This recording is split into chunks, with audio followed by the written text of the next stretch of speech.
Here are 7 ways to get your music onto big playlists on Spotify.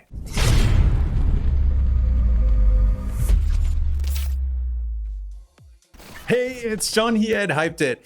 As independent music artists like us, we all want to get our music onto big playlists on Spotify because that's where a lot of listeners are hanging out. But what's the best way to get onto big playlists? And are all of these even legit? Meaning they get us real listeners and streams as opposed to bots? That's what I'll talk about in this video, where you discover 7 ways to get your music onto big Spotify playlists. Starting with number 1, editorial playlists on Spotify. Editorial playlists on Spotify are manually curated by the team over at Spotify. There's no guarantee for us that we'll ever land on an editorial playlist, but the submission process is so easy that I submit every one of my songs for the editorial playlists. All I gotta do is go into Spotify for Artists, click on music, look up my upcoming releases, and this is where I can pitch directly to the editorial playlist team at Spotify. With millions and millions of songs being submitted to editorial playlists all the time, the chances to be included are slim, but it happened to me twice, which was exciting. And across the artists in our entire Hyped It community, there have been countless features on editorial playlists. And that's why this is something I do with every one of my releases. Which brings me to number 2, submitting for Release Radar. Whenever you put out a new release on Spotify, you can submit one of your songs from that release for Release Radar. Release Radar is an algorithmic playlist that Spotify puts together for fans who follow you or have engaged with your music. Meaning they are fans and listeners who already have a connection and are likely looking for more music from you. From the day of your release, your music is eligible for Release Radar for a 4-week-long time window. So that means you could be on 4 weekly Release Radar cycles that start every Friday when Release Radar refreshes. This is, of course, an absolute no-brainer. And once you submit your music for the editorial playlist review, you automatically submitted it for Release Radar as well. It's literally the same process. So this again is something that I do for every one of my releases. Which brings me to number 3, paid playlist promotion. There's an entire industry out there of companies who have built networks of playlists and get paid by music artists to put their songs onto playlists in that network. This is something I see a lot of artists do that are new to music promotion. They haven't explored all the options yet, and so this seems something that is very easy, which it is. But it's not something I do or even recommend, because there are 2 huge problems that I see with this kind of playlist promotion. The first one is playlists are usually consumed by passive listeners.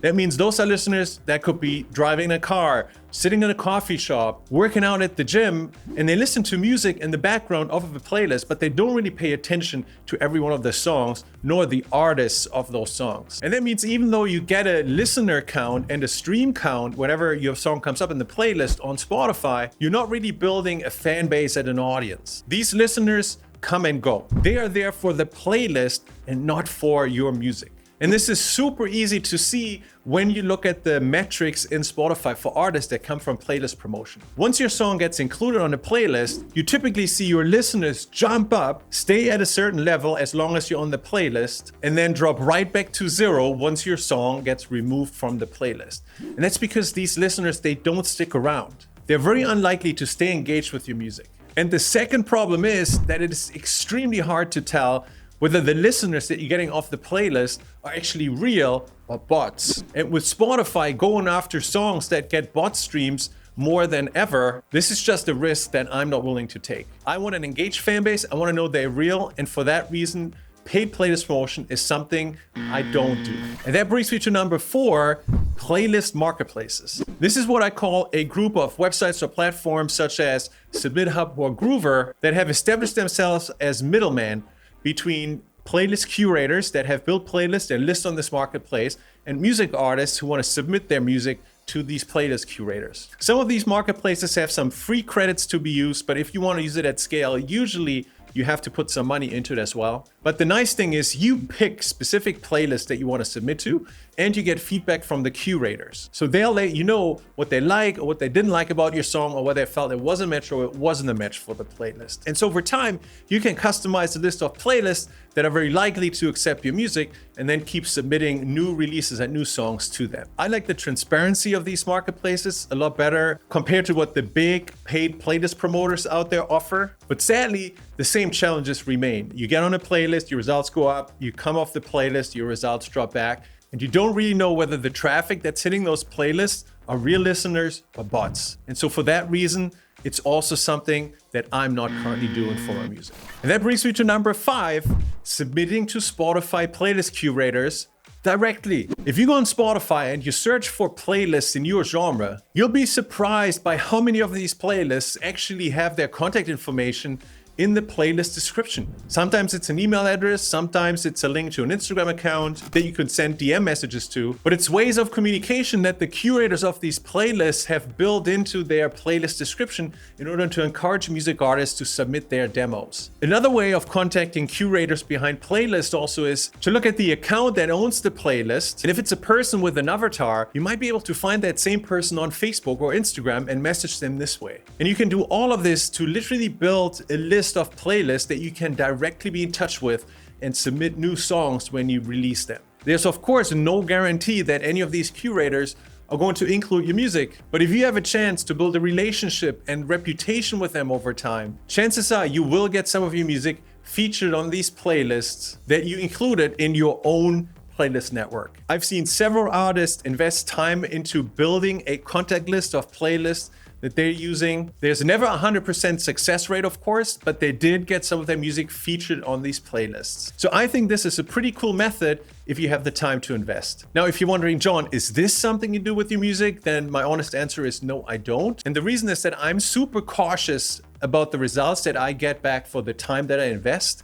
And here you invest a lot of time up front and a lot of time emailing them once you put out new music, but you have never guaranteed results. You might not get on any of these playlists. And so I prefer promo methods that allow me to get my music out fast and where I know I get guaranteed results, which is actually a great segue to number 6, building your own playlist. One of the disadvantages that playlists have, meaning that listeners just go from song to song to song, and if you're one among many, you don't get a lot of attention, can be an amazing benefit if you have a playlist that only has your music on it. Because now even a passive listener, if they go through 10 or 20 of your songs, can give you amazing results on Spotify because you're getting so many more streams. And so one of the things that I started doing is building my own playlist. I called mine This Is John Gold. It could also be called John Gold Essentials or Best of John Gold, doesn't really matter. The idea behind it is that it has only my music on it. And that's why this playlist is my number one destination where I send fans to when I promote my music. Now, I primarily do this with ads on Facebook and Instagram, which is an amazing tool to get my music in front of a captive audience, then bring them over to the playlist where they're very likely to become fans of the playlist, but then also stream a bunch of my music. This works phenomenally, has given me a lot of engagement, has given me a lot of results on Spotify. And so if you want to learn more about how to build your own playlist in a very easy and fast way with Facebook and Instagram ads, and let me leave a link above here to a video where I show you how I did this for my playlist, click by click. And with that said, I'm going to close out this list with number 7, the algorithmic playlists. Spotify Radio and Discover Weekly are some of the biggest contributors to listeners and streams for a lot of independent music artists, myself included. I'm getting more listeners and streams for my music through Spotify Radio and Autoplay than through any other channel or playlist. These just work absolutely amazing, and the beautiful thing is you don't have to submit your music anywhere. As long as your music is on Spotify and is generating positive signals to the Spotify algorithm, you have a great shot at getting your music featured on those algorithmic playlists. Now, what does positive signals mean? It's pretty simple. Spotify wants to keep listeners on their platform. One of Spotify's biggest competitive advantage compared to other music platforms is that they have developed a great music recommendation system that keeps listeners and music fans engaged by finding great music that they also love. Now, in order for this to work, Spotify needs to have a deep understanding of the listener habits of music fans on their platform. And so we can train Spotify who likes our music by promoting our music in a way that sends fans over to Spotify that are very likely to repeat stream our music, save our music to their liked songs library, add their music to playlists, or follow us as music artists. All of these are great ways for Spotify to recognize, hey, that kind of listener loves John's music, for example. And so this is something that I do with Facebook and Instagram ads, because I can laser target an audience that already loves my style and my sound of music. And all I have to do is bring them over into Spotify to discover me as a new artist. I found this to be the easiest and fastest and most fun way to promote my music and then get the algorithm going. And in fact, just a few days ago, I just recorded a video where I go behind the scenes in Spotify for artists to share where all my listeners are coming from. And I was stunned that because I'm promoting my music the way I am, I'm getting the vast majority of listeners from Spotify entirely for free. If this is something you want to check out, I'm going to leave a link above. And so there you have it. You just discovered 7 ways to get your music onto big Spotify playlists. And so if you like this video, don't forget to hit the like, the subscribe, and the bell icon below so you can get more videos like this on YouTube about how to get more listeners and streams and fans for your music on Spotify. And if you want me to show you how I've grown my music from 0 to now millions of streams on Spotify, just using simple music ads on Facebook and Instagram, and how thousands of music artists have replicated that same system for their music to rapidly grow more listeners and streams and fans on Spotify, then check out this next clip right here.